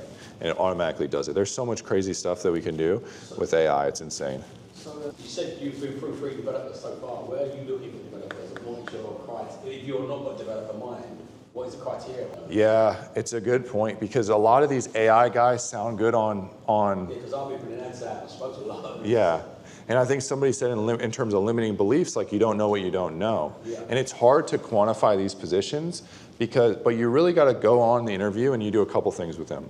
The first thing is you say, show me what you built. Yep. You say, show me what you built. And if they show you like 2 automations in N8N, don't hire them. If they show you some crazy shit like this and they're like, I built this from scratch, all right, that's a pretty good person. Yeah, it's a new buzzword, isn't it? Like being AI yeah. setup persons. You get loads of these new, where do we put the adverts out? We put them in a load of school communities looking for something like this. And it's got loads, you get to see loads of persons. Great question. Just think about it like this. Every developer is now an AI developer. Mm-hmm. Every copywriter is now an AI copywriter. But why are you guys doing your business model and not an AI version of your business model? Why are you not an AI hypnotist? Why are you not like, yeah, he is there too. Is there a great point, right? So I think that that's going to be powerful. And here's the big thing with developers is do not hire them right off the bat. Give them test projects to see what they do. Because I swear, like, there's going to be some good ones, but then they take 2 weeks to do a simple automation, and it kills me. Yeah, and I used to be really big on like hiring people and be like, oh yeah, this is our vision and this is our mission and this is all that. Now I hop on interviews and I'm like, show me what you got. Can you handle these standards? Can you do these projects in this time? You know, because I don't have time for all that. That's a good gold nugget for you guys talking about teams and hiring. Give them projects. So one of the SOPs I created was, here's how I'm going to hire somebody. I had files made. Somebody I brought in, I said, okay, I just copied the file, make this project, take these photos, take this video. You've got 48 or 72 hours to return this project. I didn't need it, but if they didn't hit the deadline, that told me they couldn't hit the deadline. If they couldn't follow instructions. So I had an SOP, how I would normally do the job for the test project, so give them projects, and then after that, then hire them. So where do you think the best places to look at? Like what places online to look? Like Facebook groups? Like I said, I tried with a few of these AI schools, but a lot of them was... A lot of them are, for lack of better terms, dumbasses that just learned AI automation 2 weeks ago and now want to sell it to you. Yeah. Depends on, like, in my opinion, man, it depends if you're trying to get a short-term hire or a long-term hire. Like, if it's me, I'm trying to look for someone who's already built it for probably their own agency, but they suck at sales and marketing. So where are you looking at? I'm saying, where? Yeah. Like competitors, network, mastermind groups. Like it's like in the industry alongside you. A lot of developers are on Upwork. Upwork is a really good one, but my thing with Upwork is a lot of them have a freelancer mentality, and it's hard to get them to really commit full time because they know they can get other clients on the side too. Yeah. How can I speed up editing for my video? Editing for your video editor? Oh yeah, my video editor sends me crazy stuff every single day as well too. Stuff on that if you guys want as far as video. They automated like 3 positions basically as far as video for podcasts, for cut edits. What's your flow? So Descript's pretty good. We have a couple things. Number one, I mean, now that you showed us Poppy, that's going to be the first thing I do, but we're basically building out custom GPTs and running them through frameworks for ideating on the script and body copy, filming from there. Okay, that's all. We're using Gling, G-L-I-N AI, and what that does is basically transcribes your video and pre-cuts it, and then lets you edit it in the same way you would a Google Doc, right? So you just highlight, bad take here, highlight it, press Gling.ai. Gling.ai or use Gling.ai, something, one of those. It's got like a star. It's not Kling, right? Yeah, it's Gling. This one? Yep. Yeah, I'm gonna have to check that one. Yeah. A lot of so you the thing can. I like about Gling is it lets you edit it like a Google Doc, and it lets you export it for my video editors as an XML. So while you can do the rough cut in Gling, and that's great, you can then take that pre-edited file and drop it into Premiere Pro and make it fancy from there. Yeah, because you still have your video editors do the captions and everything. Exactly. Yeah, without a doubt. Try to automate as much of the tedium as possible. Yeah. So on the other side of it, we cut down our podcast turnaround time by almost 2 hours, right? We do daily podcasts, and a lot of it is current news based. And then Autopod? Can I just ask you, when you're editing Gling, is it like jittery where it's trimmed? Sometimes yes and sometimes no, but that's exactly why the great thing about it is you can then dump it into Premiere and edge adjust so you can finish up the work. Keeps the original file. Correct. That's good. I'm getting my editors on It that. routes it based on, so if you guys have ever edited a video for and you move one thing out of place in a folder and lose your surrounding, it routes to exactly your folder structure as you have it set up originally within the project. You import the XML, it's a sequence within Premiere. The other one we use is Autopod. So we do a lot of like 3-camera or multi-camera podcasts. And again, just tedium to sit there and go, camera A, camera B, camera A, wide angle, right? Oh yeah. This you just designate Brian speaking on camera A, Bobby speaking on camera B, camera C is the wide shot, here's the audio tracks, cut, and you're done. And then take the podcast and run it through Opus Clip. Yep. And then it'll pull the most viral moments from that podcast, and I send those timestamps to my editor for clips. That's exactly what I was going to say. The thing that we learned pretty quick on is Opus Clip is really good at identifying hooks, not creating great. Oh yeah, do not get those edits. Yeah. What do you do if Opus gets you the hook? Opus will generally help me craft the narrative, right? And when, especially in our case, because we have a consistent stable of talent, we know kind of when the person is, all right, he did the kind of half turn to the camera, he set the hook, we know this is going to go, right? When you're working with, a wide variety of people, something like Opus would be great as far as establishing the narratives. We even brought that into our long form flow as well. Somebody we saw doing this right now is Dan Martell. Yeah. Dan Martell has basically cracked, in my opinion, the scripting formula. All of his videos are just lists within lists within lists. So he has his hook, he has a little thing, but then within that, he'll also hook again. And then if you watch the short form content, it's very easily repurposed with a bunch of pre-production that's done up front. I like that. I did want to show you guys one more tool to kind of pop it off. But again, I want to say too, I talked right from the beginning, the creatives and the marketers that produce the most creative will win in the long term. So right now what we're looking to implement is automatic drops of ads every single day. So I just basically want to get to the point where I don't even have to script VO3, I don't have to script G-DALL-E. I can open up a Slack message and there's ads that I can just filter from and choose, right? So that one's a little bit more complex, but what you guys can use, and this one's pretty cool, is this icon. If you're an e-com, were you an e-com? Yeah, but I heard a lot of negative stuff around this. It depends on the user at the end of the day, but it's a give and take, but it's insane. A lot of people in my group are loving it. So yeah, 12 million on domains, wild, absolutely. So what icon does is essentially it's like on a recurring daily basis, you'll pop in and it will make you guys ads, and it will also link them back to your best performing ads. so it can do variations. This is really, really valuable for e-com. So, Icon.com. And basically all it's doing is it's just a HeyGen wrapper. Like every UGC video, like ARC ads, Captions AI, they all use HeyGen and 11 Labs. Like it's all just HeyGen at the end of the day. And then they use DALL-E for the image side of things. It does get up there in expense. Like it's like $400 a month for video. But it's really cool to create an automated system. I would start building it back end in-house. But this is a cool one to constantly crank out ideas. Because again, the biggest thing is you just need ideas recurrently, right? Before, rather than having to like lock yourself in a room with a blank piece of paper and come up with the most innovative ads.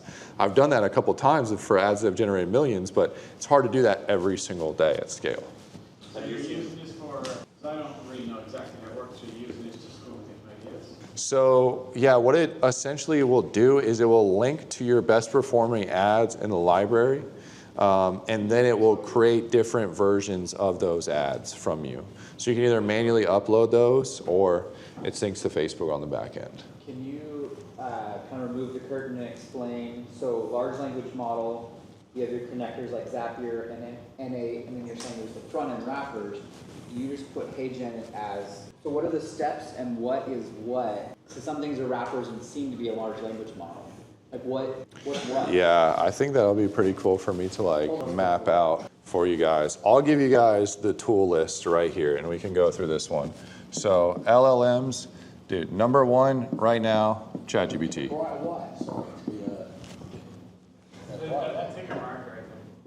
Yeah, there we go. You can, I'm gonna move it to.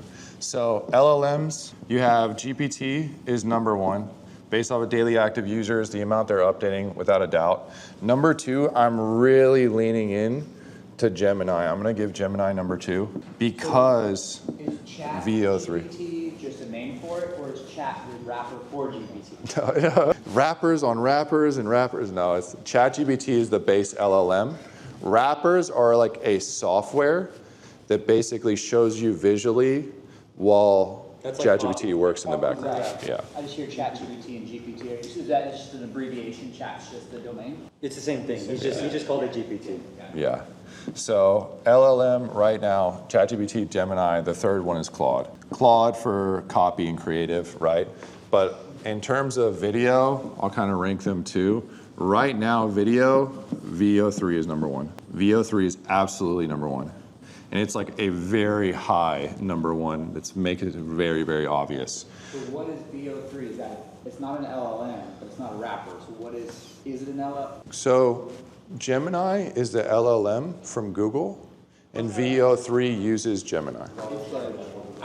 Okay. Yeah, so I don't want to get too technical in there. So video, VO3, without an absolute doubt is number one. Number two is HeyGen. HeyGen is really good for UGC. Does anybody run like UGC ads in here? You guys using HeyGen? ARC ads. Use HeyGen. Use HeyGen. ARC ads is like it's a HeyGen wrapper. It's literally a wrapper. So like maybe go.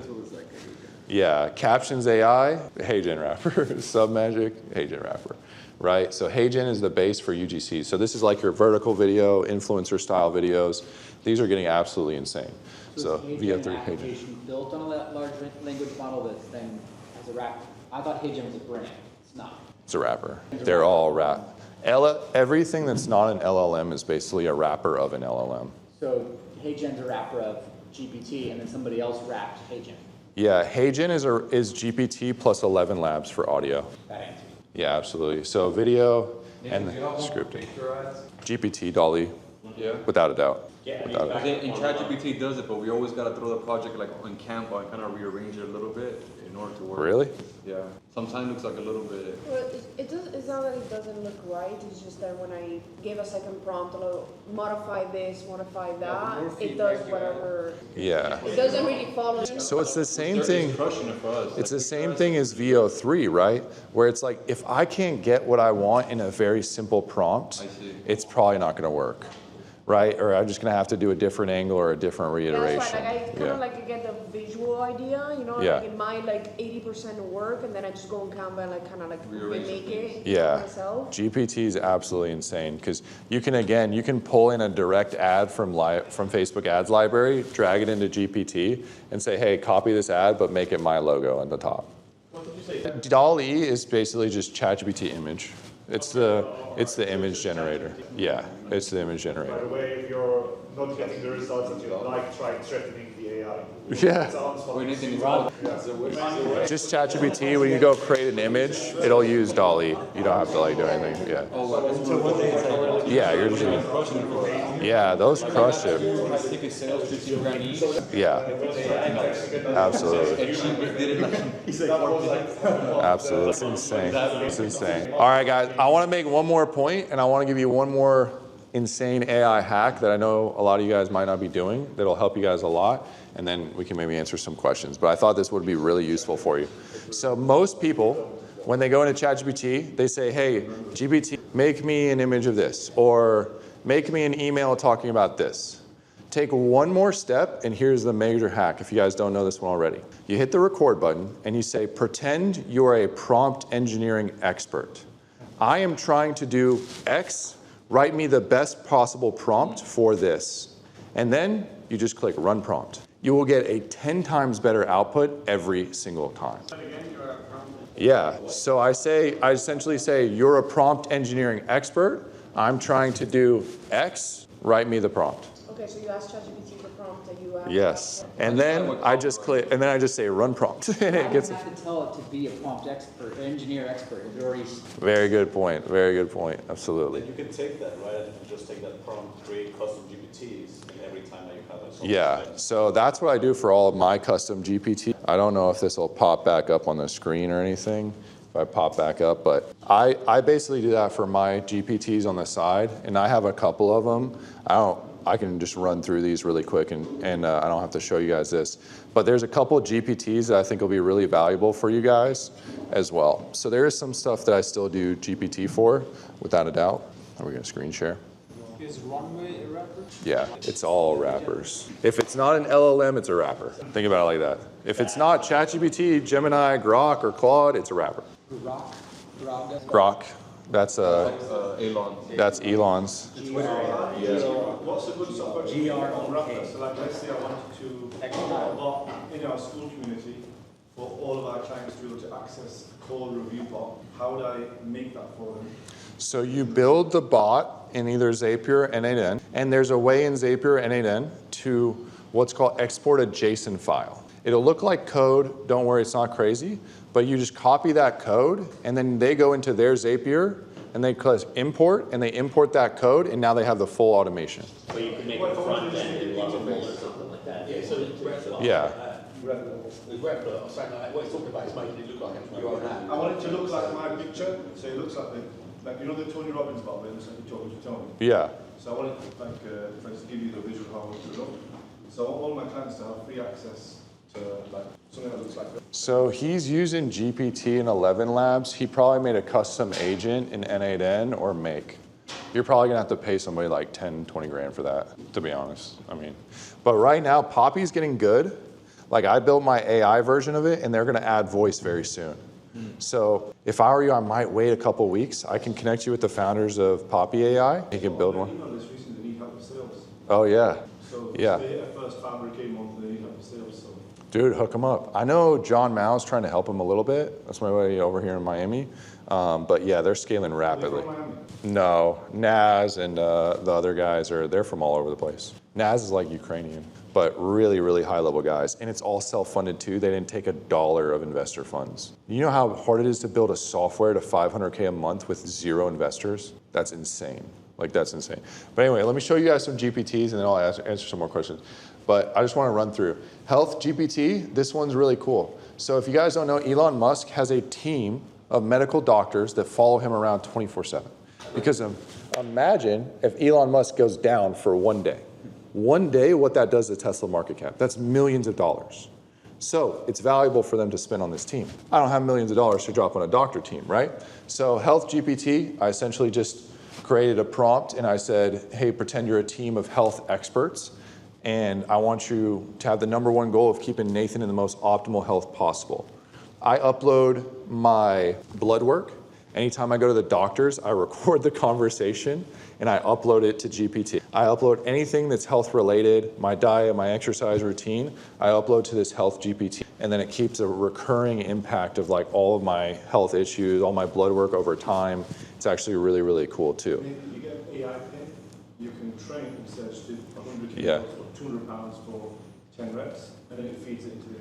Yeah, I think those are pretty cool. I'm waiting for OpenAI to just be like, open up the app on my phone and just listen to my conversations.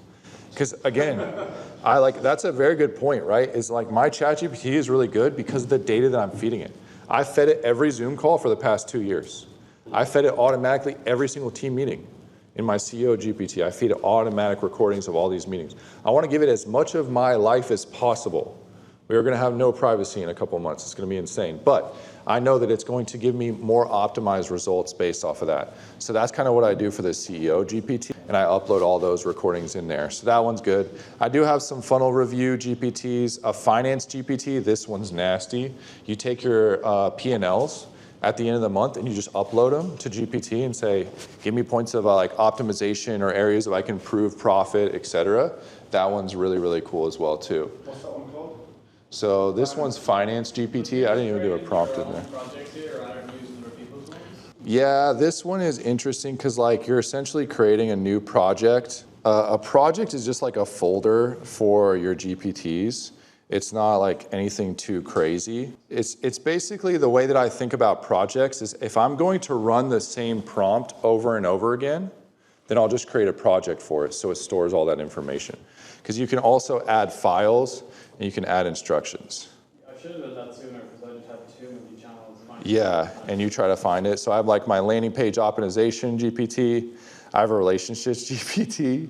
So if I have problems with girls, I can screenshot the message and I can say, how should I reply to this? Yeah, I'm dialed in with this. I don't play around. Hey, I can't complain, brother. Like, it's working pretty good. It's working pretty good, man. So it's crazy. The webinar, COGs. Any final questions on AI? Yeah. Take a quick break before Bashar comes up. Final question. So in 3 to 6 months, you're saying anything a human can do can be replaced by AI. Where do you see humanity going in the next 3 to 5 years? In 6 to 24 months, you are going to hop on Zoom calls with an entirely AI-generated team that does everything for you. Yeah. So in literally in less than 2 years, your business will be like you, maybe one other person. You're going to hop on Zoom with 10 AI avatars that go in and implement and run your whole business. If I can program myself and have the other Zoom calls. Yeah, there you go. You said 6 There to you go. 12 months you'll be able to talk to these 24. Yeah, 24 months. 24 months. VO3 can already create the script. So it all Because goes- I think people are severely underestimating the power of AI agents. Because right now we're in 3 stages of AI. First was generative AI, which is like your LLMs, your ChatGPT. It generates a response, which is basically just predicting which words comes next. It's not anything too crazy. Now we're at like level 1.5, which we're about to hit level 2, which is agentic AI. Because these LLMs, if you say like, what's my schedule look like tomorrow? It can't adjust your calendar. It can't connect to all these different softwares. That's what agents can do. And agents are about to connect with these different softwares. So like I was saying, every SOP, everything that can be SOP'd in your company is going to be replaced with an AI agent in the next couple of months. Are agents hooking up to the reasoning layer, or are they just like patterns? So it's essentially an LLM plus context, where if you see the nodes in N8N, it can branch off. So if I say like, I want an executive assistant bot, what it will do is it will run through GPT and it can cross-reference my Google Calendar, it can cross-reference my Gmail, it can cross-reference my contacts list, and then it can book appointments for me right there. So it's automation, it's not going into the reasoning layer yet. Exactly, and that's why LLM can't connect to those softwares and read all those data points. I think that's where things get fucked up. Yeah, it's going to be absolutely insane. We're definitely going to hit dead internet theory in a few months, because if I'm doing all my videos with Poppy and my videos pop off, and then everybody copies my videos with Poppy and makes all their scripts with Poppy, and then it creates this never-ending loop that 99% of the internet's going to be AI talking to AI. With SEO. Yeah. The SEO industry like 3 years ago, where effectively like okay, so you can generate content at scale. Yeah. And you can automate the generation of content at scale. So then what happened? The internet was just, populated with so much content, which was being rewritten on the echo chamber of other content, which was written by AI. Yeah. Yeah, and search engines just didn't know what to do with it. So then they just implemented like new algorithms to kind of penalize the AI generated stuff. I know. That's why I like physical assets right now, and I like entertainment and sports industries right now, because people are gonna really get fatigued on AI in the next couple of years, and they're gonna wanna connect with people again. So that's why sports, entertainment, people aren't gonna go see an AI Taylor Swift right now, maybe in the future, but I think that most of the time people are gonna wanna connect with people. So open environments, things like that are gonna be interesting. If you had your own robot Taylor Swift at home that can perform for you, you won't even go see it. That's what comes That's a good. I tell you, the second those Tesla robots, yeah, because that's stage 3. Stage 1 was generative AI. Stage 2 is agentic. Stage 3 of AI is going to be physical AI. Yeah, do you remember that video I sent you about the AI revolution? Yeah, you saw that? 2027. I mean, we're literally 2 years away from the AI agents being Agent 5. Yeah, absolutely. So let me re-ask that question. You answered it from a tech perspective. So where do you see humanity going from a philosophical point of view, not from a technical point of view? Like a universal base income? I think it's going to compound on what we've already seen with social media. There's a loneliness epidemic, especially in young males, where they're pulling back from society as much. They're more engaged with social media platforms. People are less social, even though we have social media. So I think it's going to compound that effects pretty aggressively. And I hope that not in the next couple of months we are all just Joaquin Phoenix in the movie Her, yapping at Scarlett Johansson on a computer screen all day. But I guarantee you there's a very large population of humans that are just going to say, I can't get a girlfriend, so now I'm going to talk to AI. And AI is going to be my girlfriend. You already see birth rates decreasing. I mean, we're at the lowest there's so much supply of housing as well. There's no shortage of supply of housing. There's just a supply of older people. Not enough people are having kids anymore. And on top of that, if you look at what's the generation that came after us? We're millennials. Gen Alpha. Gen Z. I saw this study the other day. There's the lowest alcohol consumption of this newer generation compared to what we were as millennials and then the generation before us. And the reason why we consume so much alcohol, in my opinion, especially being in college, is because that's how we got our entertainment. It's social, right? Whereas now you don't have to be social anymore because you have all these apps. And this new generation, they just spend. I mean, my wife's sister, she'll never watch this, but her hours of screen time are 10 hours a day average. It's 10 hours a day. So it's I'm working, so it's 10 hours a day. Well, that's a full-time job. That's a full-time job. She doesn't have an online business. That's her phone. You know what I'm saying? So the point being is it's gonna get like that, and I think a universal basic income is inevitable because AI will wipe out way more jobs, like Nathan just shared. I really believe it's gonna be a one person operation with AI basically being the majority of your team eventually. Exactly. And AI will create an almost infinite amount of goods and services to the marketplace, which is going to drop the economy significantly. Because I can have a Tesla robot manage a garden outside that does all of my food, does all of my cooking. It knows how to weld steel together. It can build any product instantaneously if I just tell it to. So what is that going to do to the economy? It's going to be really interesting to see. I think a lot of people, especially with the entry-level jobs getting cut out, it's going to create this just big gap where they can't get these entry-level positions because they've been automated with AI, which they need the entry-level positions to get up to the top level. So it's going to create this really interesting dynamic. And I feel like we're going to have to go to UBI at some point, Universal Basic Income, without a doubt. But that's the skeptic side of me. The optimistic side of me is saying, okay, when the industrialization happened, the industrialization area happened, that allowed people, with machinery and implementation of assembly line functionality with Henry Ford, he introduced the 40-hour work week. Everybody was working 24/7, 365 before that. And automation allowed us to now buy back our time. So a lot of people are probably going to be working 5, 10-hour weeks and then just have all their time back. Yeah, I haven't even touched up on robots. A lot of you guys are looking over here and see construction work. Wait till robots are basically. Yeah, I was saying. That's stage 3 of AI. Stage 1 was generative, stage 2 is agentic, and stage 3 is physical AI. So Tesla robots. They're Optimus. I'm gonna be the first one to buy one of those. I'll tell you. Like, yeah. He was talking about it. Like 20 grand for a robot. That's insane. So physical AI is not like holographic or physical. You're talking like actual robots. Yeah. Like actual robots. Well, I mean, Yeah. That's what you meant by physical. Exactly. Because I can just rent it. You can rent one like an Uber. Like you can rent one like an Uber. Yeah. They'll just come to your crib. They'll do all your cleaning and everything. When you have good credit, you can get the 20K robot or the 60K robot, depending on your credit. That's how. Depending on your credit. Shopping for robots, bro. That's literally. You hit what the he was afterpay. saying. That's why Elon's gonna say he wants to dominate the robot market. Yeah, That's the gonna be physical next is going to thing be that- big. How 1 point nobody had cars, now everybody has a car. It's gonna be Yeah, like that. there's a very big chance we're all going to be the fat people on hover chairs in the movie WALL-E. Yeah, there's a very big chance, guys. All right. Thanks, guys.